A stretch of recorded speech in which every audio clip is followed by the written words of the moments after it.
네, 오늘부터 3차 재난지원금 지급이 시작이 되죠. 근데 이런 중앙정부의 지원과는 별도로 자체적으로 예산을 마련해서 재난지원금을 따로 주는 지자체가 여럿 있습니다. 그 가운데 한 곳이 바로 부산시인데요. 2,200억 규모의 재난지원금을 별도로 부산 시민들에게 지급한다 이렇게 발표한 부산시의 변성환 시장 권한대행 전화로 만나보겠습니다. 나와 계시죠? 네, 안녕하세요. 네, 안녕하세요. 변성환입니다. 이 부산 시민의 규모로 볼 때 2,200억이면 전 시민에게 주는 건 아닌가 봐요. 한 15만 4천 명 정도 혜택을 받게 됩니다. 선별로 그러니까 지급을 하는 거군요. 대상이 어떻게 됩니까, 그러면? 저희들이 이번에 지원하는 지원 시책은 크게 세 가지 방향입니다. 네. 그러니까 지금 기존의 집합 금지나 집합 제한 업종 받는 분들이 있죠. 100만 원에서 한 300만까지 국가에서 지원이 받는데 예. 더 얹어서 추가 지원하는 정책이 하나가 있고요. 예. 그 외에 좀 사각지대들이 있어요. 지금 저희들이 기존에 승객 감소로 굉장히 교통 운영하는 전세버스나 마을버스 기사분들이 좀 어렵죠. 네. 그런 분들에 대한 지원, 그리고 부산 같은 경우에는 관광업계나 문화예술계 이런 분들이 직격탄을 많이 맞고 있습니다.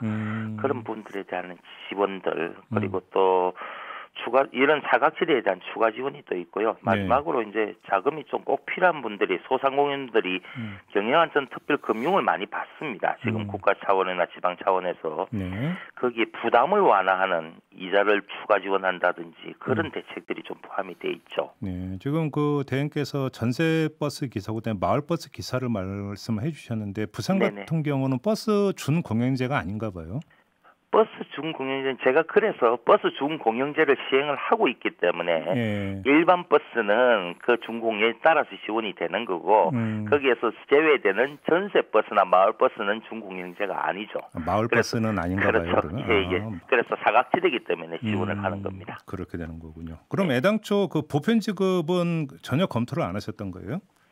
보편 지급에 대한 고민도 저희들이 했죠. 그리고 모두가 힘든 상황이기 때문에 네. 보편적인 지원을 바라는 분들의 마음도 저희들은 이해는 합니다. 예. 그런데 기본적으로는 재원이 한정되어 있는 상황에서는 이 거리두기로 인해서 직접적인 타격을 받는 분들에 대해서 먼저 지원하는 것이 저희들은 순리라고 봅니다. 재원이 저희들이 지방자치단체 재원이 열악합니다. 특히 부산 같은 경우에도 재정력이 굉장히 안 좋은 상황이기 때문에 이런 상황에서 모든 분들을 다 도와드릴 수 있는 상황이 안 됩니다. 예. 그렇기 때문에 우선 직격탄을 받은 분들한테 먼저 도와주고 하는 것이 순리인 것 같고요. 예. 다만 이런 부분에 있어서도 조금 소외되는 분들이 있을 수가 있어요. 앞으로도.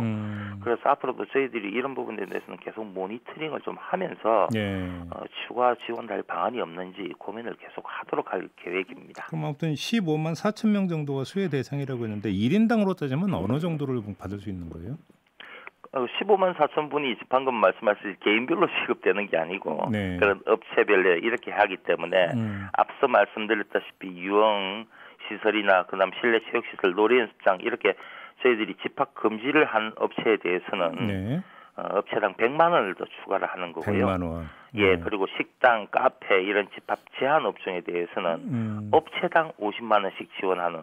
그리고 아까 말씀드린 문화예술계 이런 부분들에 대해서 50만 원에서 100만 원씩 이런 지원들 이런 대책들입니다. 그럼 이건 이제 전부 다 현금으로 이제 지급을 하게 되는 거고요. 네, 그렇습니다.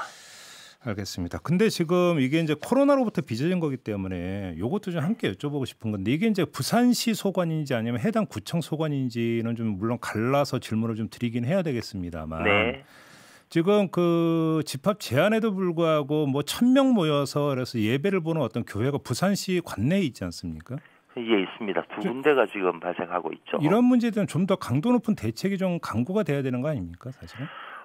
당연한 말씀입니다. 이런 규제라기보다는 이런 감염병과 관련돼서 이런 직접적으로 제한을 하는 취지는 전 국민들의 안전을 위한 거기 때문에 그런 부분들에 대해서 고통을 다 감내를 하고 있죠. 다양한 업종들이 감내를 하고 있는데 그 부분에 있어서 종교시설이라고 해서 예외는 될 수는 없다고 봅니다. 그러니까요. 그래서 그거는 당연히 지켜야 될 도리고 저희 시 차원에 물론 해당 자치단체 그러니까 자치구가 그런 권한이 있는 거긴 하지만 예. 시하고 협의를 해서 계속적으로 행정명령을 하고 있습니다. 집합금지. 근데 이 절차라는 부분이 있어요. 법에 있는 절차를 저희들이 뛰어넘을 수는 없는 상황이기 때문에 네. 며칠간의 계도기간, 그다음에 경고기간 몇 회 있을 때는 폐쇄 명령을 내리는 그 절차에 따라서 저희들이 엄격하게 진행을 할 겁니다. 그래요. 네.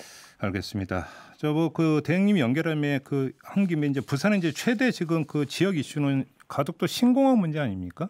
그렇습니다. 요거 좀 여쭤보고 싶은데요. 지금 그 얼마 전에 무슨 말씀하시면 속도전이 중요한 시점이라고 강조를 하셨는데 이게 어떤 뜻으로 하신 말씀입니까? 지금 저희들이 가덕도 공항을 일반적인 절차에 따라서 만들어지면은요. 네. 사실상 2029년 정도 돼야지, 아니 2029년이 아니고 그 2036년이나 5년 이 정도 돼야지 개항이 될 수가 있습니다. 그런데 저희들이 목표하는 가장 큰 이슈 중에 하나가 아시다시피 2030년에 저희 부산에서 월드 엑스포, 세계 등록 엑스포를 유치를 하려는 계획이 있습니다. 예. 거기에는 200여국, 전 세계 200여국 되는 데서 5천만 명이 넘는 그 내외 관광객들이 근 6개월 동안에 걸쳐서 부산을 방문을 하게 되는데 네. 당연히 교통편이 제일 중요합니다. 항공편 이런 게. 그래서 그 목표하고 연계시켜서 2029년도까지는 가덕 신공항이 개항이 돼야 된다는 게 저희들 생각입니다. 예. 그래서 그 일정에 맞추기 위해서는 단축 프레임이 필요한 거죠.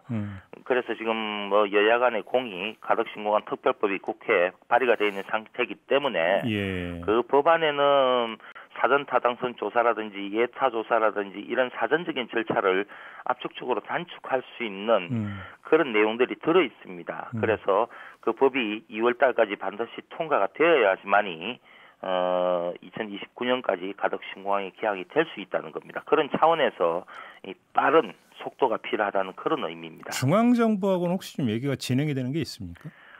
저희들은 우선 뭐 기존에 아시다시피 중앙정부는 총리실 검증위원회에서 그런 검증 결과를 불가능히 발표가 된 거고요. 네.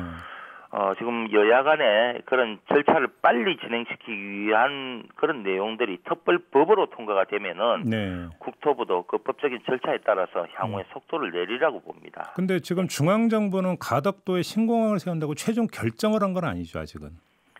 그 결정을 발표를 하지는 않았지만 저희들이 총리실에서 사실 네. 여러 검증 이유를 들어서 이것이 네. 불가하다는 결론을 내린 것으로 저희들은 분명히 인식을 하고 있습니다. 예. 여야 공이 그런 인식을 가지기 때문에 예. 그런 인식 근거하에서 정부가 빨리 업무를 추진하기 위해서 특별법이라는 그런 수단을 만들어주는 거죠. 그래서 그 법이 통과가 반드시 되고 네. 거기에 대해서는 정부도 반대 입장을 표명하지는 않으리라고 봅니다. 알겠습니다. 그 내친 김에 인터뷰 연결한 김에 이것 좀 여쭤보겠습니다. 혹시 부산시장 보궐선거에 출마할 계획이십니까? 지금 뭐 앞으로 부산시장 보궐선거가 4월달에 금년 4월달에 이루어지면은 예. 누가 임기가 한 1년 남짓이죠. 그렇죠. 1년 남짓 예. 임기가 있기 때문에 예. 지역에서는 이 1년 남짓 기간이 자칫 이제 정치의 시기라고 하죠. 정치의 시기로 돌아가면은 다시 잃어버린 1년이 될 수 있다는 우려도 많이 있습니다. 그래서 네. 뭐 연속성 있게 하기 위해서는 나가야 되지 않느냐는 의견도 많이 있습니다. 저도 그 의견에 대해서는 귀담아 듣고 있고 고민을 하고 있습니다. 그런데 다만 네. 지금 코로나 상황이나 이런 거는 충분히 조금 압축적으로 안정화를 좀 시킨다든지 이런 네. 내용들을 연초에는 좀 해야 됩니다. 그래서 그런 부분에 대해서 더 집중적으로 일을 하기 있기 때문에 네. 추후에 뭐 제 개인적인 신상 문제는 또 따로 드릴 기회가 있지 않을까 생각이 그럼에도 듭니다. 불구하고 출마 의사는 지금 있는 걸로 지금 말씀을 하셨으니까. 근데 지금 그 보궐선거 같은 경우는 공직 사퇴 시한이 한 달 전인가요? 네, 한 달 정도로 알고 있습니다. 그러면 지금 타이밍을 언제쯤으로 잡고 계시는 겁니까? 뭐 저는 뭐 예단을 할 수는 없는데 뭐 네. 하여튼 뭐 제가 고민을 깊이 하겠습니다. 그래요? 지금 보도를 보면은 민주당이 당원 당규를 바꿔가지고 네. 그 최소한 6개월 이상 그 당비를 낸 당원에 한해서만 공직선거 출마 기회를 주는데 이번에 이 규정을 없애버렸거든요. 이게 지금 변성환 대행을 염두에 두고 없앤 거다 이런 해석이 많이 있는데. 뭐 저하고 그런 부분에서 이런 방구상에 해본 적도 없고 네. 제 의견을 물은 적도 없고 예. 그건 뭐 다른 이유가 아닐까 생각이 됩니다. 하여튼 뭐 저 때문에 뭐 그런 당에서 당헌 당규를 바꾸고야 하겠습니까? 그 며칠 전에 김영춘 전 국회 사무총장 만나셨죠?